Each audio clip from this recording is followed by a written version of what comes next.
Okay, welcome again to Fit Conversation, fearless, intentional, and transformational conversation. I am your host, Anthony Payton, pastor, teacher of Come As You Are Community Church. And on our last installment, we had the honor of having two men with us who have been such a blessing to my life.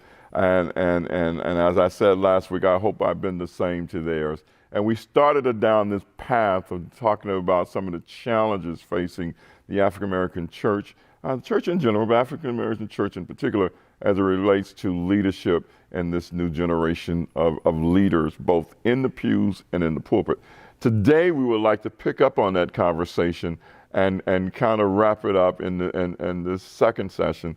And so, Pastor Lynch, the last time we were together, you was talking about some of the challenges, and Jack, you too was talking about some of these challenges, and you highlighted that you believe that one of the chief needs today for your generation is understanding doctrine.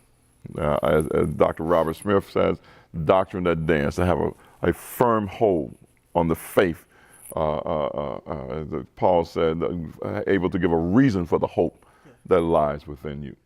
And Pastor Lynch, you talked about some of the things that you believe has been strong for us as a church, as Come As You Are, and you talked about, me being discipled, how that played out and providing a firm foundation for the people that are part of this ministry and beyond. In this session, what I'd like to focus in on three things. Here's what I've learned. I was reading a Harvard review some time ago, and they said that 70% of millennials was already in a leadership position, but they were failing because they were never mentored. And I think when we look at the aging of our churches and the traditional structure thereof, there is no succession plan. Everybody is, not to say everybody, many leaders are living like what I call, like they think they're Highlanders. If you remember Highlanders from the movie Highlander, the only way you could kill a Highlander is what? Cut the head off. They believed they had eternal life, that they were going to live forever, as the theme song goes. There can only be one, And as a result of that and the traditions that we have, churches have a tendency in our community, if they don't die with the leader, they struggle for years after to find their purpose again. How do you think that plays out? What do you think we need to do to change that culture? Especially coming from your generation, Jack. I think, I don't mean to make this sound like it's an attack on our leaders, but I think they have to realize that it's more than about just them. One of the things that I've heard you specifically say since I've been here in the 13 years that I've been here is that I do whatever I can to work myself out of a job. And because of that reason, you're always looking for the next pastor or the next lead deacon or the next leader of the nursery. It's not just about necessarily the headship of the church, but in all aspects, you look for, okay, who's next? When Mama Joyce is done leading the kids, what comes after Mama Joyce? Now, she's been here for eons and she's still standing strong, but you're always looking for what's next because you don't operate out of a church is just me mentality. And I think, especially in the Black church, there is an arrogance that comes with pastoralship. That if it isn't about me and if it isn't my word and if it isn't my decision, if it isn't the vision that I've casted, then it shouldn't go forth.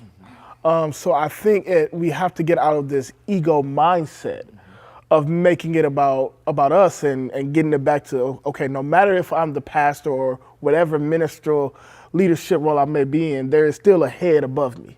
And once we start operating as if like no matter where I am in the ministry ranking, there's still a head to the head.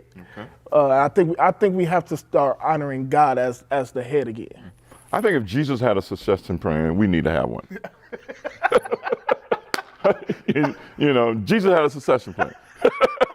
He said, I'm gonna spend 3 years with y'all, get y'all ready. I'm gonna give you what you need. I'm gonna give you me when I'm gone, but you gotta do greater works. So Jesus had a succession plan. Every leader in church should have a succession plan, whether he is in the pulpit or he's serving in the nursery, etc. Every leader has to be working him or herself out of a job, and principally by getting the next person ready. Yeah, I agree with all of that, but I think what has hindered us from being able to do that, we had never seen it. Major. And so major. I was in Brunswick, Georgia. I can't think. Ahmaud Arbery was killed, and pastors from all over the country came in because the prosecuting attorney said he didn't want. The defendant's attorney said he didn't want no more black pastors coming. And so we bust in, we flew in, and it's about 800 pastors out in front of the building. And all we kept hearing while we're doing the press conference is someone keeps saying, excuse me, excuse me, excuse me. And they're trying to push somebody to the front. And to my pain to tell you, it was the Reverend Jesse Jackson. With 800 leaders, they moved them out of the way to bring him to the front.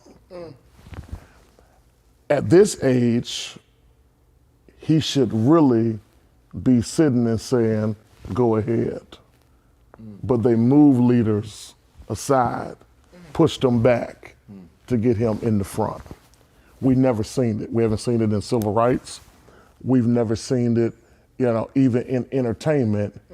Bobby Brown can't dance like he used to, but they're still taking dates. Meaning it's something about our culture that says that we can't quit. And secession does not mean quitting, it means transferring. Because that's what's going on here. It's literally a transfer of power. And so we've never seen it. We never seen it. And just deal with Fort Wayne. The Reverend, the late Dr. Jesse White, he died in it. Dr. J.W. Bledsoe, he died in it. The only one that we can think of, honestly, would be the late Dr. Clyde Adams, that had a secession plan. The Reverend Michael Latham. Think about all the young Democrats that's raising up now, but they have to wait until Glenn Hines die before they can run. Because if he's they not running this time, he's not running. Oh, okay. See, Yeah. see, I think you was going there. I'm trying to get the views going now. They have to wait for someone to move. Yeah. You know what I mean? And so that's what's causing a head-on collision with the old and the young, because it's people that's being raised up now that's ready, but they have to sit on the sideline and wait for the person that's on the court to come to the sideline to sit down. I think I hear what you're saying, and I don't disagree with much of what you said. Just a little bit. Here's what I would what is my caveat to that? I think that we have to have a mindset, those of us in my generation, have to have a mindset where we see it is important for me to introduce this young leader to the world. I have to introduce him or her to the stage. I have to pour into them, give them what they need in order for them to be ready for the stage and to have longevity on the stage. I agree with that. Okay. But here's the thing. The reason why, if that doesn't happen, there's going to be more empty churches because these young preachers and, that's in ministry, they're not going to wait for. No, they're not. They're not going to wait. And I'm not saying that they should wait. Here's what I'm saying is that senior pastors has to see that as a part of their legacy. Yeah, absolutely. That it is important for me, for my legacy, for what God has called me to do in order to do that.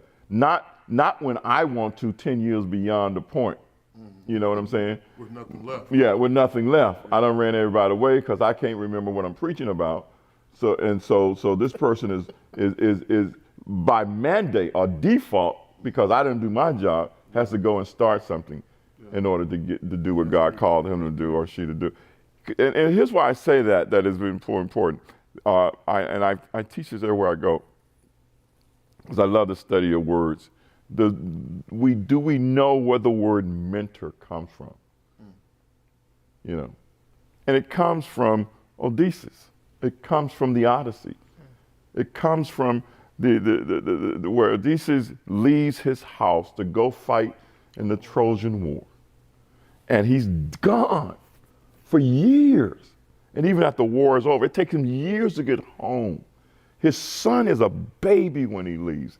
He leaves his son to a trusted slave to raise because he's going to be away so long. By the time Odysseus makes it back home, guess what? His son is a grown man who's now looking for him. The slave that he leaves his son's life and care to is named Mentor. Oh, that's his name. Yeah. That's dope. I never heard of it. That was dope. I heard this story before. No, I ain't heard of I it. heard you tell him. That is that's the etymology. Odysseus leaves his son to his trusted slave whose name is Mentor. And when he comes back, his son's a grown man. His son is a healthy, grown man who is responsible and now has started the journey of looking for his father while his father is on his way home to see his son. And I think that's what we miss here in this whole mentoring piece. My job is to get you ready to meet your father. My job is to introduce you to that stage so that you're ready. And a part of you being ready to meet your father is making sure that I gave you everything I was on my assignment to give you so that you can hear him say, well done, thy good and faithful servant. And that is such a critical part of legacy. But when you don't have that framework, you build a kingdom to yourself that does not transfer into the next generation of leaders. And the second piece of this, I think, and you and I've talked about this sometime, I think it is incumbent up on that mentoree, if you would, to put himself in a position to be father. Here's what I learned. I never forget this. The gentleman that led me to the Christ took me to the Greyhound bus station in Hattiesburg, Mississippi, paid for a one-way bus ticket for me to come to Fort Wayne to go to school. Okay. The last words he said to me before I got on that bus, he said, Anthony, I need to share this with you. I'm buying you a one-way bus ticket. I don't want you back here. You have to make a decision in 3 areas of your life. I said, Buck, okay, this is a Marine that led me to the Lord. So I said, okay, what is it? What is it? He said, you have to watch out. Be careful of gold, girls, and glory. You can't get so wrapped up in your success that you see only the money. You can't get so wrapped up in what God uses you to do that you only see your own glory. And you can't get so wrapped up that you become another Solomon that only is concerned about the girls. And with that, he put me on the Greyhound bus to come to Fort Wayne. And I'm telling you, there was something ominous about that statement that still sticks with me. Wow. That I still hear him say that to me. Wow. So at the height of success, when everybody knows my name, I don't clip out clippings about me. I have maybe before he passed, everything I ever done that made any newspaper, magazine, anything, if I got a plaque, I sent it to him. The only plaques I have now is plaques that I've gathered that I've received since he's been gone. Wow. Because I wanted to stay away from glory. I wanted to make sure that money wasn't the motivation. You know, and I think that in this mentoring process, in order for a person to be successful in leadership, they have to have somebody in their life that is fathering them in their turn. And when you see more scandals now, Right. they come from at least two of those, Yes, they do. girls and gold. And gold. Yeah. Girls and gold. This is the benefit that you have with Jack, is that is a lot that he's seen, but it, on the other hand, is a lot that he have not seen. Amen. When you were under the late Bishop Jesse White, he didn't take you to the convention. No, he didn't. So all the stories you hear, you don't know nothing about it. Know nothing about him. You don't know nothing about the girls. The gold. You don't know nothing about the gold or the glory. You probably seen the glory on a local level, Yeah. but you've never been exposed to it.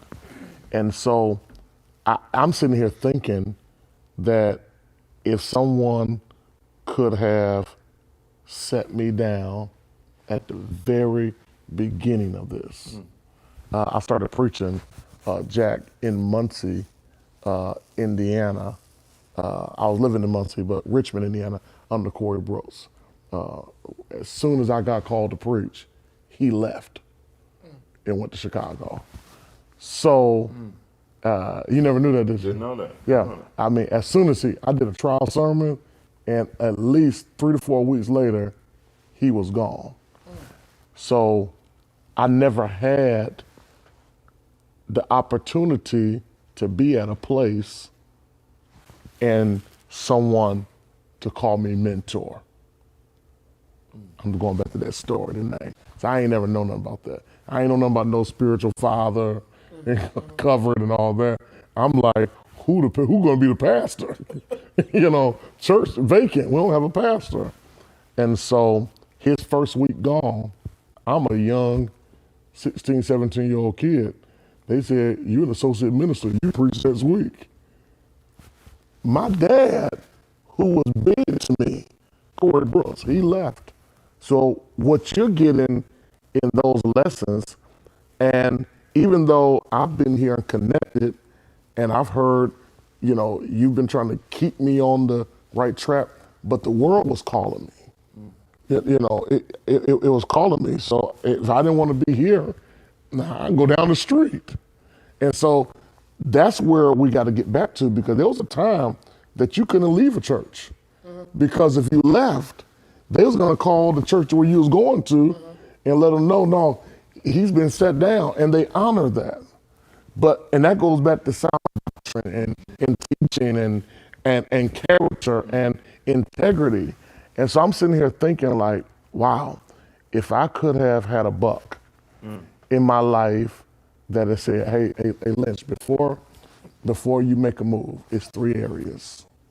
And I'm thinking like all 3 of those areas is where I have found myself in the lights.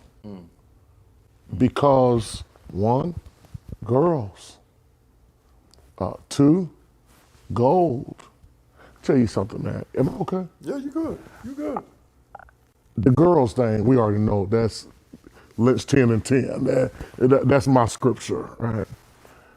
But the gold, man, sometimes is the motivation for the girls. Because everybody that hits this stage, they believe that it's gold attached to it. Yeah, that's right, Reverend. Preach, Reverend. You know what I'm saying? And so even though I'm pastoring a little Baptist church that's barely taking in $675, I was only making $125 a week. But I got to figure out how. So I started doing conferences. March Gladness was birthed for gold. You know what I'm saying? So I'm bringing them all the time. Whoever was hitting at that hour, Marvin Sapp, I didn't care about never would have made it. Or he saw the best in me. I wanted to make it. You know, so, and that's the benefit, man, that you're really in a place where a lot of preachers have never been in, unfortunately, and they don't even know what it feels like to be in the seat that you're in. Because everything they had to fight, they had to manipulate, scheme to get in that place. You get what I'm saying? Yeah. And I will say this, because although I am, a few years younger than your senior and many years younger than your senior. You have to remind me. I grew up in church, and so I saw a lot personally, and in relation to my family, but also I saw a lot. I have saw a lot in church. But one thing, if I can use this word, I prided myself on is my ability to see things and realize them for what they are and not go that direction. Now, that's also easier said than done in many cases, and sometimes I fail, but I will say, since I've gotten here and gotten the mentorship of Pastor Anthony Payton, that it has steered the ship a lot of times when I was going the wrong way. And just knowing that he can plant the right seed. Whenever I'm going the wrong direction and he can vouch for this, I'll call him. I'm like, hey, Doc, I'm about to jump off this ledge. He's like, oh, no, you're not. Oh, no, you're not. And he'll let me go off on my little spat. And then when I'm done, he's like, are you done? And he's like, okay, now let me tell you something. And so that mentor piece, that piece where it's like that person in your life that can speak those valuable seeds of life when it feels like those roots are getting suffocated, it has been valuable. But the other piece is I am conscious enough of self to know that I have to call them. A lot of times for the mentee, we aren't cognizant that I'm about to go down this road. And so we don't even give ourselves the opportunity to, because we are most of the time we're so connected to our flesh. And not even just the girls, not even the money. Sometimes it's just a bad decision of going to the wrong place. And I've always had the ability to say, I know I'm about to do the wrong thing. And I thank God that he's given me that, because I know it comes from him. But it's also having the right mentor. And so I value, you're absolutely right. I value that. One of the things that I can appreciate with what you just said is, I almost wish I could just step off the stage at this very moment and let you, from your seasoned position as a pastor and your personal experiences with the highs and lows of that, and some of the self-inflicted wounds and some of those that have been thrusted upon you by others who saw you as a threat because you just talented, you just gift. I wish I could step out and just let you talk to him, and say to him those things. But I'm going to sit here in the middle, and I want you to finish that train of thought in terms of what he needs to hear from someone who has the totality of your experience. And not from a 65-year-old, but you. If you had, let's say if you had one thing that you would say to him in this position that he's in now, what would you say? Jack moments ago brought up the word doctrine, one of my heroes of doctrinal preaching. is the late Dr. Adrian Rogers. And I hear where you're going already. it's not his preaching is not exciting, but it has substance. And he says this, and I say this all the time, that in life you can make whatever decision you want to make. Is up to you. We are all free moral agents. If you decide to go to the party, that's your decision. By all means, go. If you decide that you want to have a wife and a girlfriend, that's your decision. Head out. But the only thing, you cannot make the consequence of your decision. And every decision, it brings about a consequence.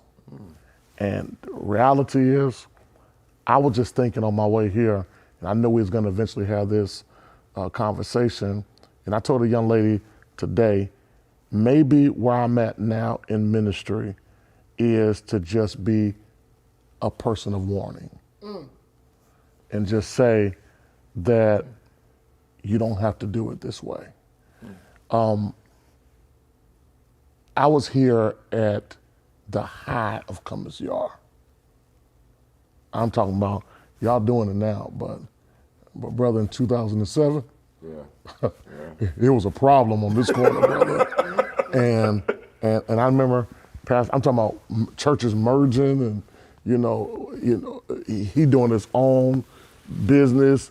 Majority of the salaries was never coming out of the top. He was paying the salaries. I'm talking about at the height of ministry, that he taught then and spoke a word over this house that this church will be a model. And everybody won't adhere to a model. They want to create their own thing. I could have been in your seat. I'm talking to you, you stole my job.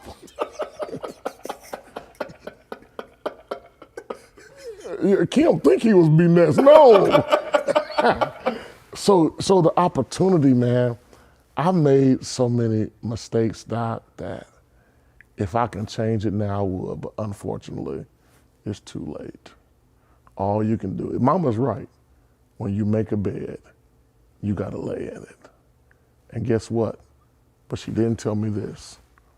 I'ma lay in it, but I'ma change the sheets first.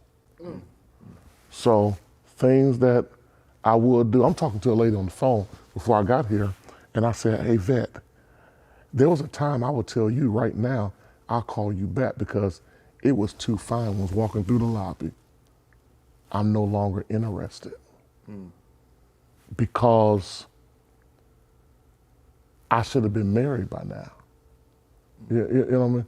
So now I can't afford to have conversations with people because my trust level is so low. You know, everybody's an enemy to me now. I don't trust nobody but my mama, and I'm watching her with one eye. Yeah. You get what I'm saying? And so now we live in this generation now, everybody's calling each other bro and sis. No, I just know you. Man, I've had too many windows open, in my life, and I've been loose, and there's nowhere in the Bible that tells people that they have to stay under a pastor that's not living right. Wow. The Bible says this, that if you walk up right before him, no good thing will he withhold from you. So I'm laying in the bed one night, and I go to that text, and I was like, man, my life ain't that bad. So I started thinking, well, if I change my walk, how much more will he do? I mean, I'm looking good now. I'm dressed, I'm wearing what everybody else wearing. How much more will God do for you that if you just looked at your life and said, no, I'm not doing bad, but what can you tighten up?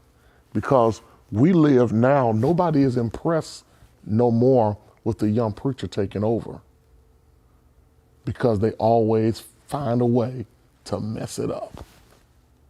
I think you need to say that again. Yeah, yeah. You can be a young preacher, take over. You know what I mean? Cool. And you know what? They'll come. The day that he hands you the baton, more people come immediately. It's just the nature. Think about it.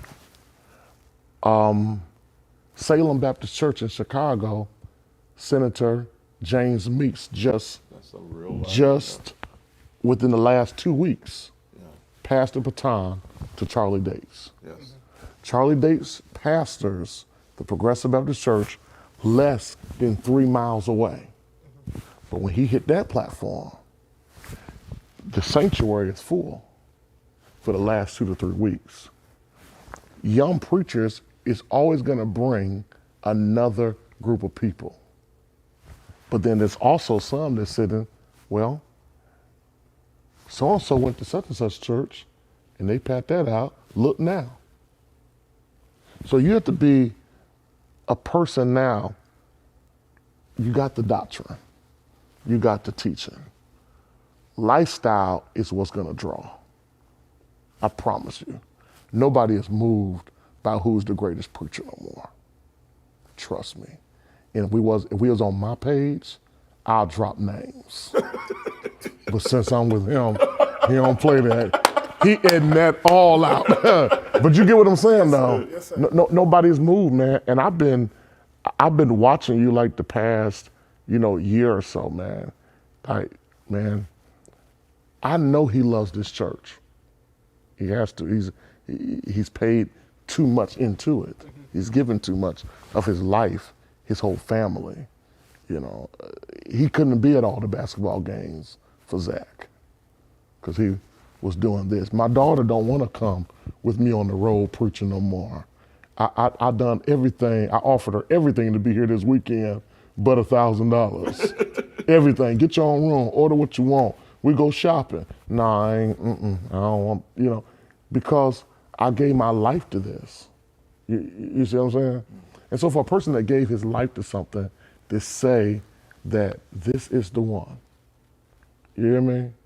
That he must really have a lot of faith because he loves these people. He has taught at this church with no music. People have walked out, people have left, people have said things but stood, and now he says that you're the one. That's major. That people may take that lightly, and he's not doing it because you're the first young person been here. And I'm telling you, 2007, brother, they was coming in here in droves. You hear me? But there's something had to be about your heart. And I'm just telling you this, man.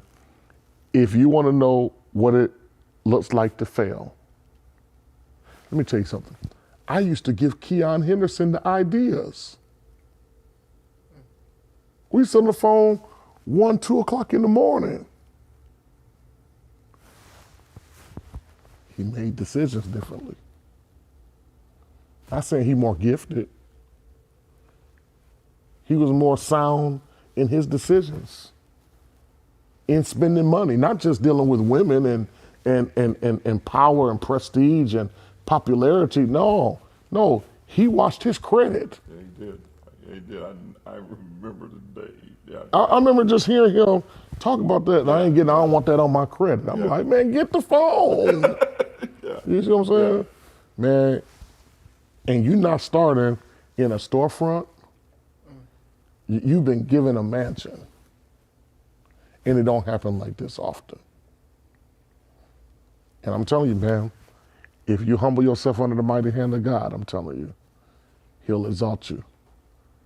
And I'm telling you, you're being exalted now as we speak. And I'm proud of you, honestly. Young people that's just trying to do it the right way, I'm proud. I came in his man's office when I was I was a kid. And I knew I didn't want to be here because I said, I pastor, I preach. He said, threw me a Bible and said, preach me a sermon. I ran up out of here. I didn't see him for another 12 years. And he ain't had much. He just had the building down the street and just moved in here. And I was impressed because he used to teach Bible study in McDonald's. You remember that? Yeah. You know, so I'm saying, man, you've been given, this is like, you got schools up in here and all of that, but all of this, it don't mean nothing. People are not following you, they're following your faith and your life. Trinae Jordan, your grandfather in the ministry. I'll say this and I'm done. I said to him the other day, I said, man, you know my problem with you? He said, what? I said, you don't never congratulate me. I said, you don't never tell me good job. I'm going in on him. Because me and DeJuan, his daughter, we just talked about he done became mean lately. And I said, you don't never, he said, see, your problem is you want me to be your fan. I ain't a fan, I'm your father. He said, my job for you is different with my job from this one. He said, I'm not fanning you. I ain't doing all that. He said, I'm telling you, get yourself together. And I said, hey, I'm in a situation right now, Jack. I said, man, I didn't do it. He said, but your name is there. I said, no, I'm telling you, I just told you what happened. He said, you've been telling me what happened for the past 30 years. I used to walk to school with his kids. You see what I'm saying, man? So I'm right this time, he ain't impressed. He ain't impressed, and I'm right this time. No, sir, get it together. Call me later. Wow. I appreciate your candor. Yes, sir. And your honesty. And I don't think there's anywhere else to go from there. You know, I would ask you in a minute or two, hearing this entire conversation, but hearing specifically, particularly what Pastor Lynch has shared with you, what is the feeling?